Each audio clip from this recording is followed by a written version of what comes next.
যে জায়গায় সমস্ত মাযহাবের আইম্মায়ে কিরাম একমত, যদি কোনো কুলাঙ্গার আমার আপনার নবীকে তুলে গালি দেয়, উকতুলুহু, সেই কুলাঙ্গারের শরীর থেকে তার গলাকে আলাদা করে দিতে হবে।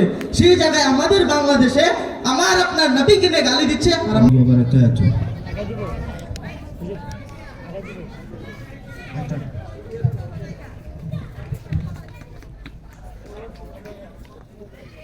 نحمده ونصلي على رسوله الكريم أما بعد فأعوذ بالله من الشيطان الرجيم بسم الله الرحمن الرحيم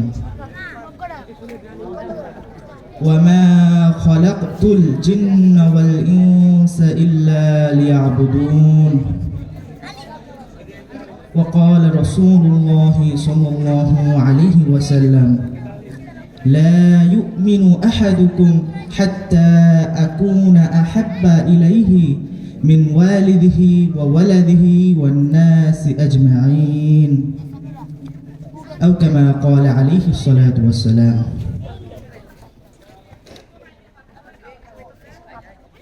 غفلت में डूबा तेरा कौम सरापा,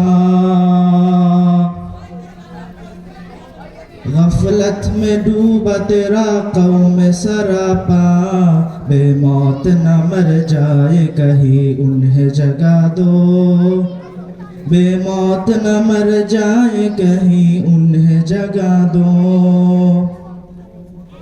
जन्नत और दोज़ख से या रब क्या करूं, आरज़ू है कि तुझको देखा करूं। ना इज्जत ना लज्जत ना दौलत ना राहत, ना इज्जत ना लज्जत ना दौलत ना राहत, ना दुनिया ना आखिरा सब माँ सिवा है, ना दुनिया ना उखरा सब माँ सिवा है।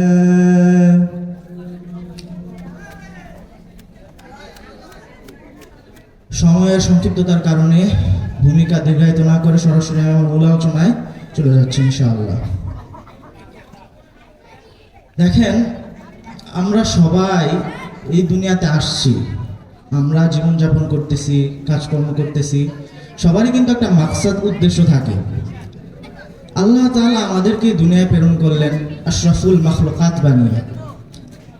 আমাদেরকে দুনিয়ায় প্রেরণ করার জন্য আল্লাহ তাআলা তার মালাইকা নূরের তৈরি ফেরেশতাদের সাথে আল্লাহ তাআলা কি করেছেন? বাকবিতণ্ডা করেছেন। সূরা বাকারার মধ্যে আপনারা যদি খেয়াল করেন দেখতে পারবেন আল্লাহ তাআলা ফেরেশতাদের মজলিস নিয়ে বলতেছেন, ইন্নী জাআইলুন ফিল আরদি খলিফা, আমি তো দুনিয়ায় মানুষ পাঠাবো, তোমরা কি বলো? আল্লাহর ফেরেশতারা বলতেছেন, আতাজআলু ফিহা মান ইউফসিদু ফিহা ওয়া ইয়াসফিকুদ দিমা, হে আল্লাহ আপনি কি বলছেন? দুনিয়াতে আপনি এমন জাতি পাঠাবেন যে জাতি দুনিয়া যা মারামারি করবে, ফাসাদ করবে, রক্ত পাঠাবে, রক্ত একজন রক্ত বন্যা ভাসিয়ে দেবে, একদম একজন একজনের সাথে মারামারি করবে, দুনিয়াতে দাঙ্গা করবে, ফাসাদ করবে, আপনার ইবাদত তো করবেই না, এমন জাতি কেন পাঠাবেন? ওয়া নাহনু নুসাব্বিহু বিহামদিকা ওয়া নুকাদ্দিসু লাক, আরে আল্লাহ আমরাই তো আপনার ইবাদত করতেছি, আমরাই তো আপনার তাসবিহ করতেছি, আপনি আমাদেরকে হুকুম করছেন সিজদা করার জন্য, আমরা সিজদা করলাম, এক একজন কিয়ামত পর্যন্ত সিজদারত অবস্থায় থাকবে। আপনি আমাদের বললেন তাসবিহ পাঠ করতে, আমরা তাসবিহ পড়ছি তো পড়ছি, একদম কিয়ামত পর্যন্ত তাসবিহ করব, তাহলে কেন আপনি মানুষদেরকে পাঠাবেন? আল্লাহ তাআলা বলে, ইন্নী আ'লামু মা লা তা'লামুন, ফেরেশতারা শুনে রাখো, আমি যা জানি তোমরা কিন্তু তা জানো না। তাহলে দেখেন, এই আল্লাহ তাআলা নূরের তৈরি ফেরেশতার সাথে বাকবিতণ্ডা করে আমাদেরকে দুনিয়ায় পাঠালেন। আল্লাহর উদ্দেশ্য আছে না? আল্লাহর উদ্দেশ্য আছে কিনা?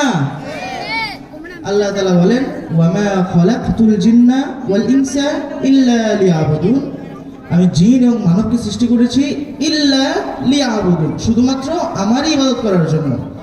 আল্লাহ তাআলা অনেক জোর দিয়ে তাকিদ দিয়ে বলতেছেন। আল্লাহ তাআলা চাইলে বলতে পারতেন খালাকতুল জিন্না ওয়াল ইনসা লিয়াবুদুন, আল্লাহ এইভাবে বলেন নাই। আল্লাহ তাআলা বলছেন, ওয়া মা খালাকতুল জিন্না ওয়াল ইনসা, আমি জিন এবং মানবকে সৃষ্টি করিনি ইল্লা লিয়াবুদুন, হ্যাঁ শুধু সৃষ্টি করেছে একমাত্র আমার ইবাদতের জন্য। আল্লাহ তাআলা জোর দিয়ে বলতেছেন। তাহলে দেখেন, যেই আল্লাহ তাআলা রাজাধিরাজ, আমারও স্রষ্টা আপনারও স্রষ্টা। আপনি যার চাকরি করেন তারও স্রষ্টা আপনারও স্রষ্টা। আপনি যেই দেশে থাকেন সেই দেশের যে প্রধানমন্ত্রী তারও স্রষ্টা আপনারও স্রষ্টা। তাহলে সেই আল্লাহ তাআলা আমাদেরকে সৃষ্টি করলেন, আল্লাহ তাআলার উদ্দেশ্য আছে না? আজকে আমরা সেই আল্লাহ তাআলার উদ্দেশ্য দিকে কতটুকু আগাইতে পারলাম? দুনিয়া তো চলে যাচ্ছে, জীবন তো শেষ হয়ে যাচ্ছে, ধাপে ধাপে আমরা কবরের দিকে এগিয়ে যাচ্ছি। বর্তমানে মানুষ প্রতিটা জন্মদিনে তারা কি করে সেলিব্রেশন করে, এক একজন আনন্দ উৎসব করে, অথচ তার উচিত ছিল আফসোস করা, তার উচিত ছিল আল্লাহ তাআলার নিকট পানাহ চাওয়া। হায় হায়, আমার হায়াত থেকে একটি বছর তো ফুরিয়ে গেল, আমার হায়াত থেকে তো একটি বছর ফুরিয়ে গেল, না জানি কতটুকু আমল করতে পারলাম, না জানি আল্লাহ তাআলাকে কতটুকু কবুল করাইতে পারলাম, আমার আমলগুলো আল্লাহ তাআলার নিকট কতটুকু পেশ করতে পারলাম। কিন্তু আমরা সেই চিন্তা করি না। আমরা আনন্দ উৎসব এই দুনিয়ার নিয়ে, এই দুনিয়ার জিনিসগুলো নিয়ে আমরা পড়ে আছি। আল্লাহ, অথচ আল্লাহ তাআলা বলতেছেন ওয়ামাল হায়াতুদ দুনিয়া ইল্লা মাতাউল গুরুর। এই হায়াতে দুনিয়া তো শুধুমাত্র ধোঁকার কিছু বিষয়। কিছুদিন তোমার কাছে আছে, কয়েকদিন পরে আর থাকবে না। খালি হাতে এই দুনিয়াতে এসেছিলে, আবার খালি হাতেই এই দুনিয়া থেকে চলে যাবে। তাহলে এই দুনিয়া নিয়ে আমরা পড়ে আছি, অথচ আল্লাহ তাআলার উদ্দেশ্য কতটুকু পালন করলাম? আল্লাহ তাআলা আমাদেরকে পাঠিয়েছেন তার খলিফা বানিয়ে, তার প্রতিনিধি বানিয়ে, অথচ আমরা আজ সেকুলারিজম নিয়ে পড়ে আছি। আল্লাহ তাআলার দিন কায়েমের কোনো খবরই নাই, আল্লাহ তাআলার দিন কায়েমের কোনো খবরই নাই। এই দুনিয়ার সেকুলারিজম, ক্যাপিটালিজম, যত সমস্ত দুনিয়ার তত্ত্ব আছে এগুলো নিয়ে আমরা মেতে আছি। আল্লাহ তাআলার দিনের কোনো খবর নাই। অথচ আল্লাহ তাআলা কেন বানিয়েছিলেন? আজকে যদি আপনারা লক্ষ্য করেন, বর্তমান বাংলাদেশে কত ধরনের নাস্তিক শাতেমে রসুল আমার আপনার নবীকে নিয়ে গালি দিচ্ছে। দেখেন, শাতেমে রসুলরা বই লিখে লিখে এই কোষের বইমেলায় বই প্রকাশ করছে। আমি আপনি কতটুকু করতে পারলাম? যে জায়গায় সমস্ত মাযহাবের আইম্মায়ে কেরাম একমত, যদি কোনো কুলাঙ্গার আমার আপনার নবীকে তুলে গালি দেয়, উকতুলুহু, সেই কুলাঙ্গারের শরীর থেকে তার গলাকে আলাদা করে দিতে হবে। সেই জায়গায় আমাদের বাংলাদেশে আমার আপনার নবীকে নিয়ে গালি দিচ্ছে, আর আমরা ঘরে বসে আছি। আমরা কোনো প্রতিবাদ জানাচ্ছি না, নিজের দিলের মধ্যে একটু লাগে না আমার নবীকে নিয়ে গালি দিচ্ছে।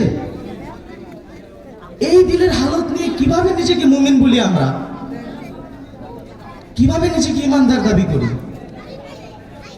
যে নবী আমার আপনার জন্য কত কষ্ট করেছেন, এই দিনকে আমাদের নিকট পৌঁছানোর জন্য, যে নবী কত অপমান, কত লজ্জা, কত ধরনের অত্যাচারের শিকার হয়েছেন, যে সাহাবায়ে কেরাম তাদের জীবন দিয়ে দিয়েছেন নবীর জন্য, যে নবী আজও সেই কবরে বসে ইয়া উম্মতি ইয়া উম্মতি, কাল হাসরের ময়দানে সকল যখন ইয়া নাফসি করবে, তখন আমার আপনার নবী বলবে ইয়া উম্মতি ইয়া উম্মতি। সেই নবীকে নিয়ে গালি দিচ্ছে, আর আমরা ঘরে বসে। আল্লাহ, কিভাবে সম্ভব? এত কিছুর পরেও নিজেকে কিভাবে ইমানদার দাবি করি আমরা?